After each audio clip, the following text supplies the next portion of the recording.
तो आज हम लोगों ने आप लोग को इसलिए आमंत्रित किया कि आप लोग को एक कंडीशन के बारे में बता सके जिसको हम लोग डिस्फेजिया लुसोरिया कहते हैं। डिस्फेजिया का मतलब होता है डिफिकल्टी इन स्वॉलोइंग। किसी को भी खाना खाने में दिक्कत होती है या खाना खाने स्वॉलो करने में प्रॉब्लम होती है, उसको डिस्फेजिया कहा जाता है। तो ईडी जो हमारे साथ बैठे हैं, इस 16 ईयर्स 16 साल के हैं, तो इनको ये कंडीशन डिस्फेजिया लुसोरिया जो है काफी समय से थी, मतलब ये कंडीशन जो होती है बचपन से होती है। तो ये बचपन से सिंस बर्थ थी, लेकिन इसका मैनिफेस्टेशन जब ही होता है जब बच्चा बड़ा होने लगता है। उससे पहले वो अपने सिम्टम्स को देख देती है, उससे पहले हम लोग को पता नहीं लगता है पेशेंट को जब तकलीफ होती है। तो क्योंकि छोटा बच्चा होता है वो इतना बता नहीं पाता, और सबसे बड़ी प्रॉब्लम क्या होती है कि आधे से ज़्यादा डॉक्टर्स को भी उसके बारे में ज्ञान नहीं होता, क्योंकि रेयर कंडीशन है। तो डॉक्टर लोग भी उसके बारे में जब नहीं जानते हैं तो वो लोग नहीं बता पाते। तो एडन को कुछ समय से प्रॉब्लम चल रही थी कि ये जब भी खाते थे तो उनको दिक्कत होती थी, स्वेटिंग होती थी, दिक्कत होती थी। तो मैं एडन को देता हूँ, ये एडन आपको बताएंगे कि क्या इनको तकलीफ होती थी, और फिर ये 2-3 हॉस्पिटल्स में गए, फिर हमारे पास पहुँचे, तो फिर मैं बताता हूँ क्या कंडीशन थी, हमने क्या ऑपरेशन किया। Thank you sir. नमस्कार, मेरा नाम एडन है। मेरे को कुछ समय से खाना खाने में और निगलने में दिक्कत होती थी।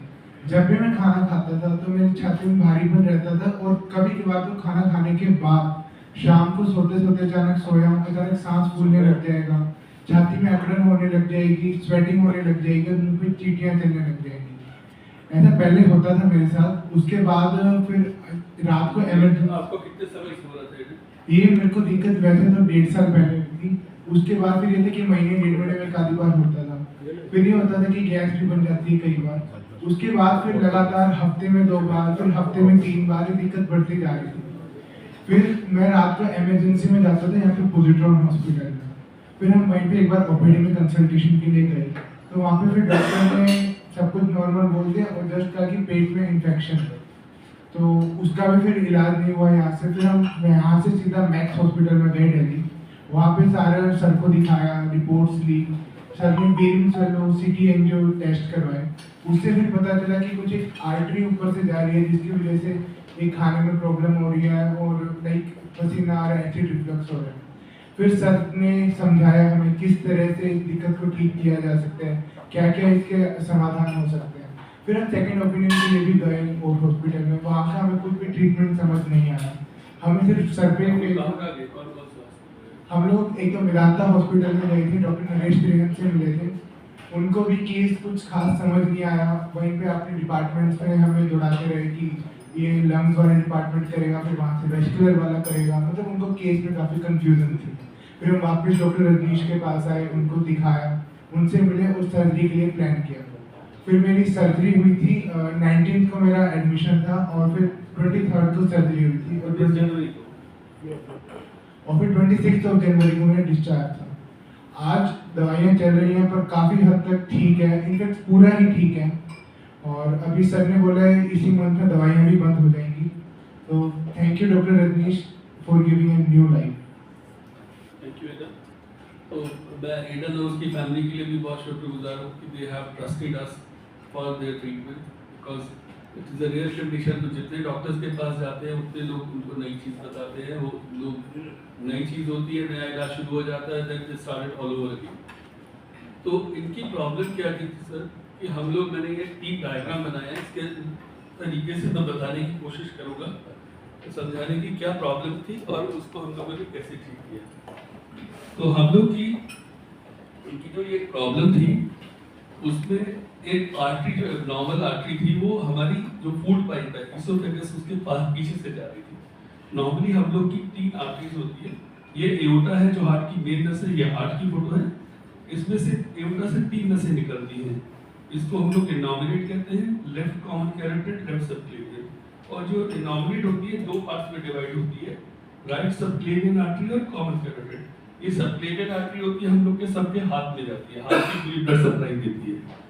कॉमन कैरोटिड ब्रेन को जाती है, राइट वाली। ऐसे ही लेफ्ट साइड में होती है, लेफ्ट कॉमन कैरोटिड को यहाँ से ब्रेन में जाती है, और लेफ्ट सबक्लेवियन लेफ्ट साइड की हाथ को सप्लाई करती है। तो ये नॉर्मल एनाटॉमी है। नॉर्मली आप अगर देखें तो 3 पार्ट्स हैं, 1 2 3।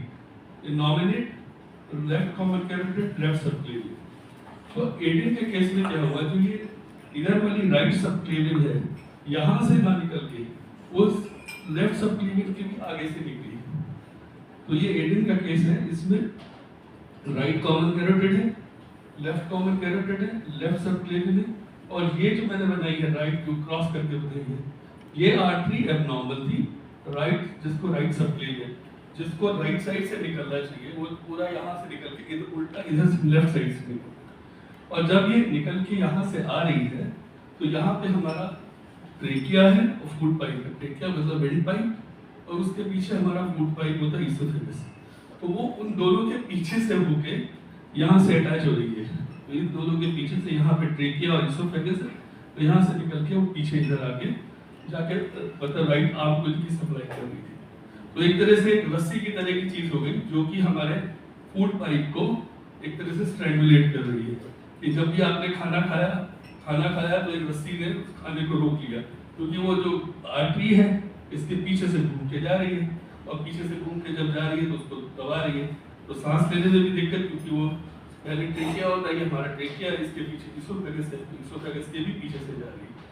तो हम लोगों ने इनका बेरियम सॉल्व कराया, तो उसमें हमें पता लगा कि यहाँ पे आर्टरी ब्लॉक हो रही है। फिर सीटी एओडोग्राम कराया, तो उसमें हमें कंफर्म हुआ कि हम लोगों ने ये आर्टरी है और इसका इलाज हम लोग करेंगे। अच्छा, इसका इंसिडेंस जो है 0.5% होता है।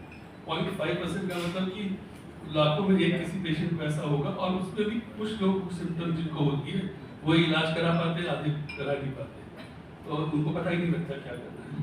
तो हम लोगों ने क्या किया कि इनका ये वाली जो आर्टरी थी, इसको यहाँ पे हमने इसको बंद कर दिया।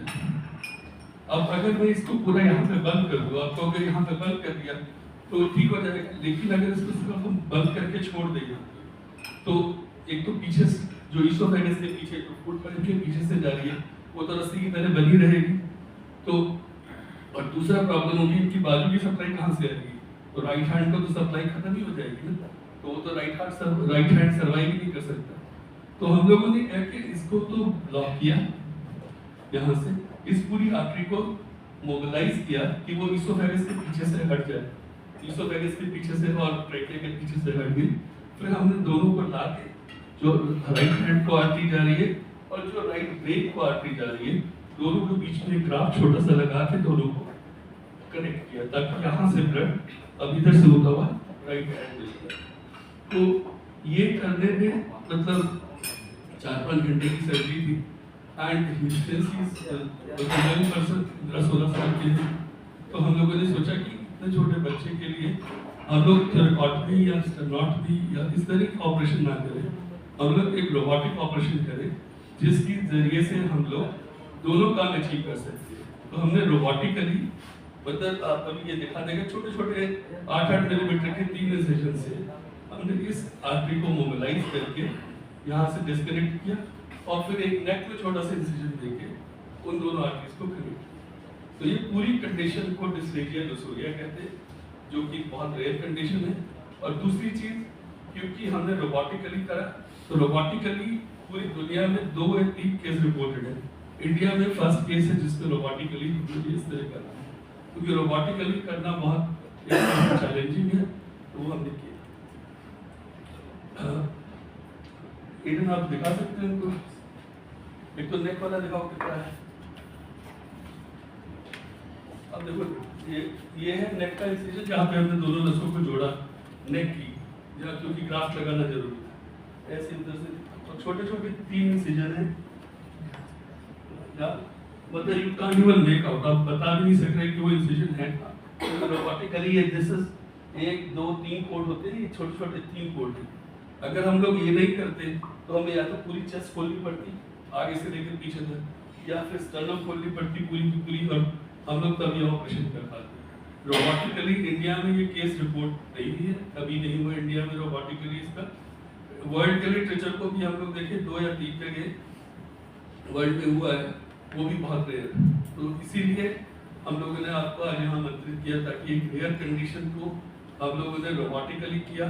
कंसिडरिंग हिज एज, ही 60 इयर्स ओनली, 16 साल के हैं, अभी 12th क्लास में पहुंचे हैं, तो so that we can give a young person without disturbing his anatomy, without disturbing or doing the thoracic and stuff. I hope that I have been able to make you understand what is the problem, कि भाई क्या परेशानी थी, उसका क्या इलाज किया। अब आप लोग के जो भी सवाल हो, I'll be happy to answer.